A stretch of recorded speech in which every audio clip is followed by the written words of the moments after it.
Okay, welcome. Today I wanted to offer some reflections about James Blunt's new documentary on Netflix called Brit Wonder.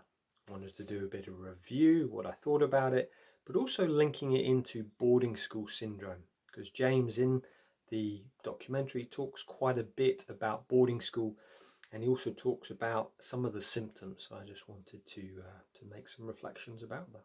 So enjoy. So, a couple of weeks ago, I watched James Blunt's documentary, Brit Wonder, and I thought it was great. I really enjoyed it. I'll be honest, I've heard one of his songs, maybe two, 1979 and You're Beautiful, but I hadn't really heard anything else about him. And I'd heard that he'd gone to Harrow, and I didn't really know much more about that. I'd read an article, an interview, him talking about his boarding school experiences, and him saying something along the lines of, and he says it in the documentary, that his parents dropped him off at boarding school age 7, and then he asked the matron, when will I see them again? This was September, and they says, you'll see them at Christmas. And that's as a 7-year-old. So I thought I'd just offer some reflections here. So there's a few bits which, in 19 minutes, his sister's being talked about joining his band when she's 17, 18. James is similar age, and the sister was driven to meet his brother. So she's saying this, I'm being driven to meet my brother, who I've never really met before. And the interviewer says, is that because of boarding school? And she replies, yes. And I just thought, wow. I've talked about this on this channel before, about siblings, that we lose touch, especially if our siblings are at home. And that's happened with me. I've heard this many other people as well. I've heard of people say they got home and the siblings going, who are you? I don't even know who you are now. So that was the first thing. Another thing, while he's talking, he says he's very neat and fastidious, and he also eats food too fast. And he says it's from his army days, but actually, if you read Joy Schaveren's book, Boarding School Syndrome, this is again a common symptom of those who've been to boarding school. And as we know, so many of the people who were at boarding school go into the military. All of my family were military, and the head of the army, he was at boarding school as well. This is very common. She says in here, the younger a child is exposed to boarding school, the more likely is disruption to their emotional development, and so their appetites. She goes on to say, talking about her client Theo explained that there was never enough to eat, so the boys were always hungry. Mostly the food was horrible, but occasionally it was nice, and then you ate it very quickly. If there was any stale bread left, it had to be eaten before the palatable fresh bread would be served. The meat they were given was condemned as unfit for human consumption, and it was always full of veins and tubes. And I've mentioned this again on the channel before, the same as at our school. So that was another thing. He also talks about a lack of emotional literacy. And when he brings this up, his parents also saying, and they're certainly, the father is military as well. And this is, again, Nick Duffell's book, The Making of Them, page 261. The symptoms of boarding school survivors are varied and complex. They include difficulties in relationships and parenting, workaholism. That's another thing that he says in the documentary. He's a workaholic, that he doesn't stop. Inability to relax. Again, he's always on the go. Another thing, isolation, inauthenticity, a sense of failure, and becoming a bully, as well as the expected sexual problems. But the principal effect of boarding is a problem with emotion. This is not only a survival tactic, but also consciously encouraged by the traditions of the school. So, you know, you hear him talking about that quite a bit with emotion, about, you know, wanting to connect to it or not being able to connect to it. And this really, you know, everyone that I've worked with or spoken to who's been to boarding school really struggles to connect to their emotions. And this is Nick, who's been working in this area for 35 years. What else? You know, he talks in there about when he's touring that he's away from family a lot of the time. And he says at one point he's in Zurich and he says, oh, I won't see my family for 2 weeks.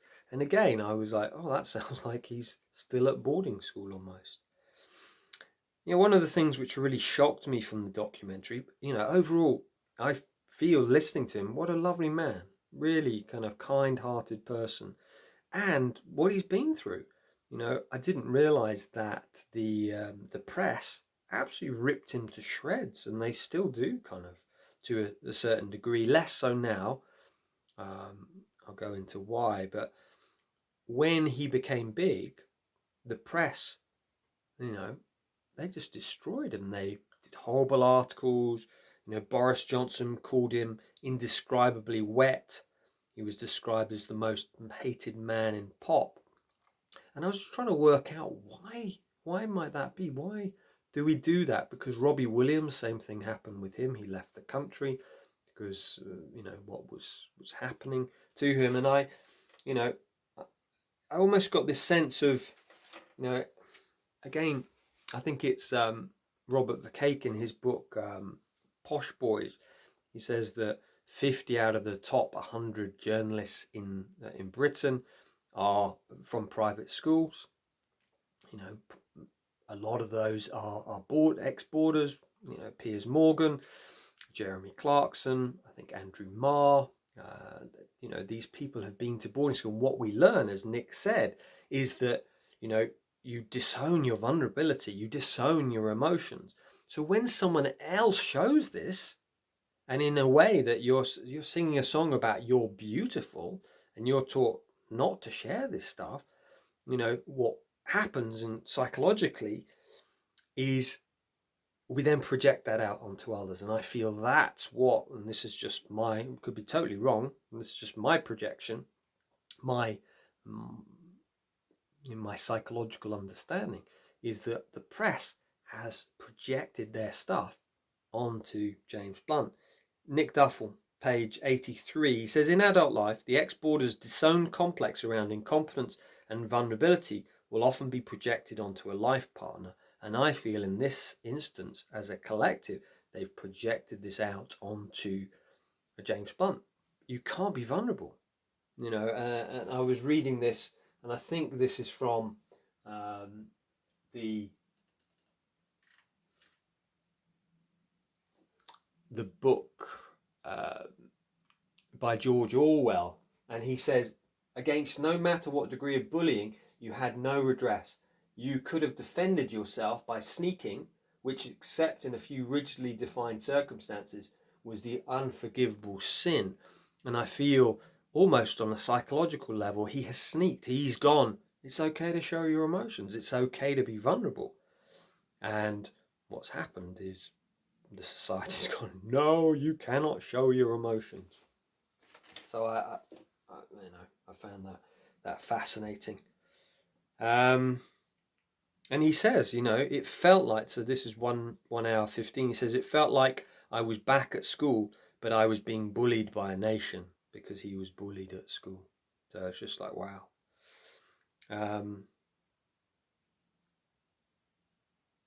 He says, I'm very close to my family, but we don't discuss feelings. Again, this idea that emotional, you know, we're shutting our emotions off. And what else did I see with that?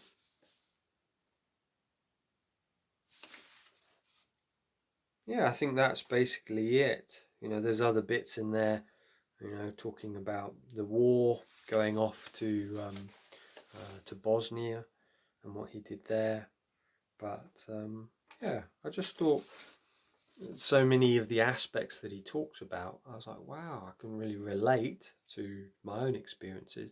but also reading Nick and Joy's work and so many of the other literature, it's like, all right, workaholism, struggling with emotion, eating too fast. It was like, oh wow, I can see so many of the things I've struggled with, and so many of the exporters I know and I've worked with have a similar thing. So really recommend you watch the documentary, and then comment below, what do you think, and can you relate, if you are an exporter, to what he's saying? And just be great to hear your thoughts. So thank you again. Hopefully I've got another podcast going live on Friday. I had episode 100. If you've not watched the conflict resolution one with Kimberly Best, it's brilliant. It really is. Not only conflict within family, but also with your own relationships. And this week, hopefully, I've got one about how we combat sexual abuse, and linking that into the internet. So yes, and I've got quite a few booked in for the next couple of months, which is exciting. So thank you so much for listening. Any questions, please do let me know.